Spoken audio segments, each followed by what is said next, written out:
everybody, welcome to this week's demonstration here on the Beauty of Pastel. I am Bethany and today we are painting a still life set of 3 pears. I hope you enjoy watching this come together.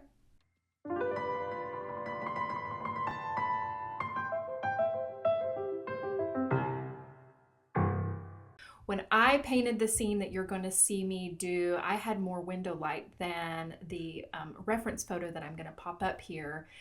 But as kids do, they came into my studio and they ate my pears. And so I had to recreate the scene for you. Right there, you can see it. So this is a little different than what I'm going to paint. They're different pears because the pears that I painted are in my kids' bellies. So what I'm doing here is, this is of course a piece of UArt. You can see that I've painted pears on the other side of this same paper. Whenever I'm wanting to practice a certain technique, in this case, it was painting still life pears, I often will segment my paper off so I can work in each quadrant, maybe using a different technique, using different palettes. Obviously, in that case, I used one was more realistic, which is what I'm going to demo for you today. And the other was more of a practice in value versus color. And that's why the blue pears are up in that top right corner. The pear setup is to my right, and I am using my pencil with my arm straight out in front of me, lining up the pencil with the size, the height, the width of each pear, and then making tiny little tick marks to indicate where the tops and the bottoms. And then I also did the full width. That was the very first mark I make, was how wide they are. And then all you have to do is connect the dots, which is what I'm going to do here. I like to use graphite here. These pears are pretty much just lined up like soldiers.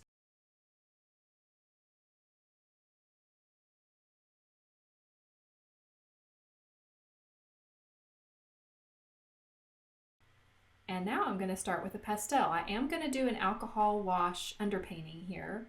This is a very dark neutral brown. It has kind of a green tone to it. But I'm looking at the shadows that are created with the light on these pears. And I'm wanting to put the shadows in where I see them. Here in a second, I'm going to show you, I'm going to actually sketch out another set of pears in the quadrant below. This is just an example of how I work. While you're working on one section, go to the next section and do the same thing to re-emphasize what you've learned. And here I'm actually putting it, I'm going to use a little different colors, and I put it in with blue, dark blue. Now I'm going to go back up here. This is rubbing alcohol, and my flat, this is actually a glazing brush. It's very soft. And I am using brush strokes, using painterly techniques here to brush in this soft pastel into the pear. Really using the edges of the brush, following the outline of this pear, looking back and forth between my still life and my paper. Also going to whisk it around to create those shadows, toning the paper very carefully. This is the same flat brush that I've used in some previous videos, and it just really picks up some pigment, moves it around. I like it, and I like those brush strokes that go up into the negative space. I think it adds a painterly effect and just helps you kind of smooth it out, create the form that we want. We're trying to create round objects on a flat surface, and so using your brush, working your way around the highlight. You can see right there that I'm kind of going around. That just helps with the optical illusion. We're basically creating an optical illusion of something that's round.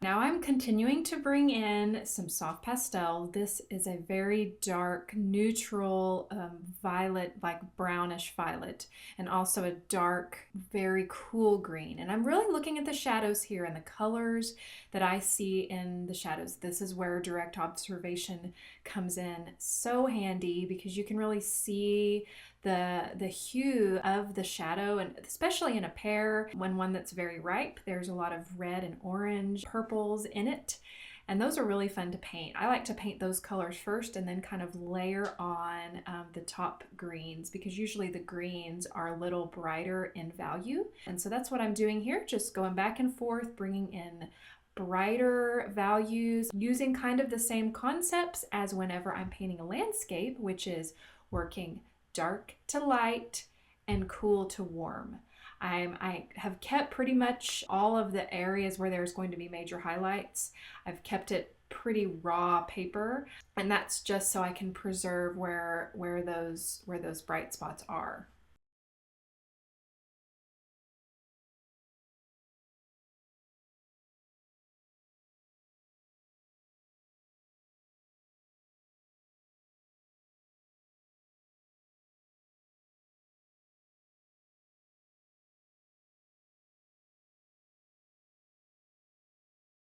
The one that I'm painting, the second pair, isn't as quite in as much light as what you can see, so it's just a little bit different. And they're all very different in character. The one in the middle has more red tones, and in the one I am painting as well, it has more red. This right here is a new pastel. It's a mauve new pastel, and I'm actually going to be using a lot of hard pastels in this piece, and also pencils. I love to glaze with pencils and new pastels to create a tinge of color. And it's almost kind of like if we were wet painting, we would be mixing color on a palette, maybe with a palette knife. But here we're mixing color with our pastels, using the harder pastels to move the pigment around so where it mixes together, and you can create the effect of a new color. This is a Rembrandt, very light Rembrandt. And right here, what I'm doing is I thought that one on the right kind of looked more like an avocado instead of a pear. And so I needed to re-establish the shape of it. I'm also going to start kind of putting in some background here just to get a general idea. I love to carve out these shapes just to create that hard edge. Really can start to bring your piece to life. And this is not a blue pastel. It's actually a very light gray, although there are a lot of blue tones to it. And my philosophy with backgrounds is I like kind of a messy impressionistic background. Since I don't paint a lot of still life, I don't have the fabrics and all of the ornate, beautiful urns and cups and bowls that primarily still life painters have.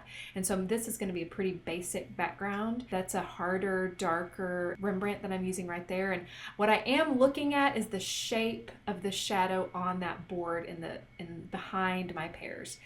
Once again, mine is a little different than what you're seeing.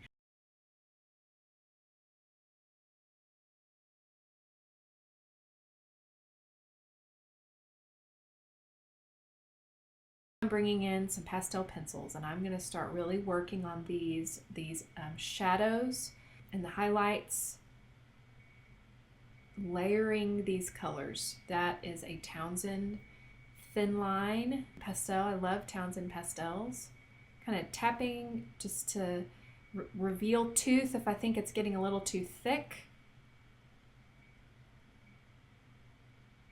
Using those greens. The far one that I'm painting, that is very green. It doesn't have a lot of that pretty orange and variegated look that the middle one has. That's also a Townsend that I'm using. That one is one of the bigger ones, cut broken in half.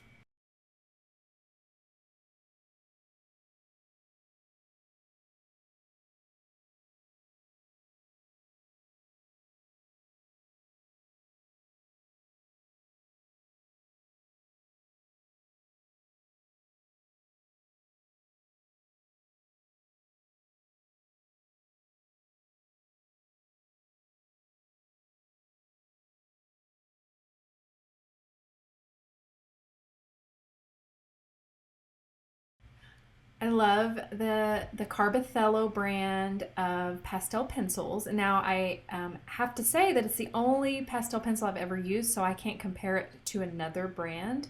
If you have a recommendation, please let us know what you have loved, because I'm always open to new supplies. Of course, we love them. Now I'm going to start applying the highlights, and I put down some very light pink Terry Ludwig, and then layered on a lighter creamy white. I like to bring character to my highlights and not just put down one value of a light. I like to bring a color, like a lighter color. So in this case, pink, because the pears themselves have that reddish tinge to them. I put it in the pink, the very, very light pink, and then a little spot of creamy white over it. And now I'm glazing and blending those pastel layers together. I'm kind of going after a pretty smooth effect here. Sometimes whenever I'm painting a still life setup, I like to make really chunky marks. This time I was really kind of going for more of a smooth, realistic look. This is a charcoal pencil, and because where those pears touch, it is very, very dark, and so I really just needed to darken the value, and of course along the bottom where they're sitting on the table. I'm going back and forth here between a very dark brown Carbothello and the charcoal to start establishing the shadows on the tabletop. It's actually just a board that these are sitting on, but there is pretty deep shadow in those areas, and this is just going to further increase the contrast of the piece, and so it's going to really start popping. I like to establish the darks first, but then just start painting mid-tone, and then it feels kind of flat until you start adding the highlights. Of course, usually the highlight is at the very end. Establishing those dark shadows on the bottom just really helps bring the piece alive. And then cutting back in with just the shadow shapes. There's kind of some general rounded shadow shapes in the background. And so that's what I'm working on. I kind of like to make little hash marks in the backgrounds and kind of a scribbledy effect. I like art when it looks like that. There are some wonderful artists that, their backgrounds are as fascinating as their foregrounds, just because they're kind of intentionally a little messy, and that to me just is so interesting, and so I'm always kind of working on that.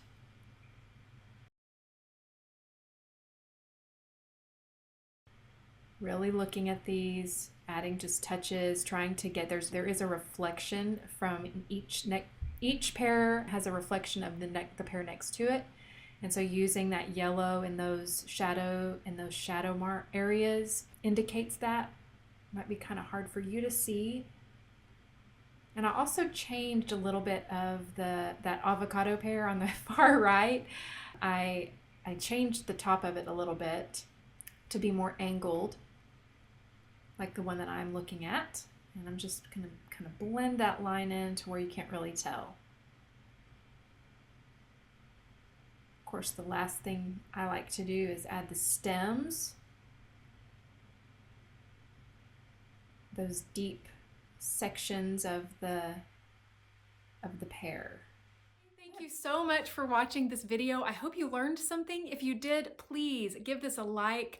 I would love it if you would subscribe to my channel and hit that little notification bell so you can be notified when I have a new video. I also have support levels over on Patreon. If you would like this free content to keep coming out, you can visit my Patreon channel at patreon.com/Bethany Fields. All the links are in the description. Thank you guys. See you soon.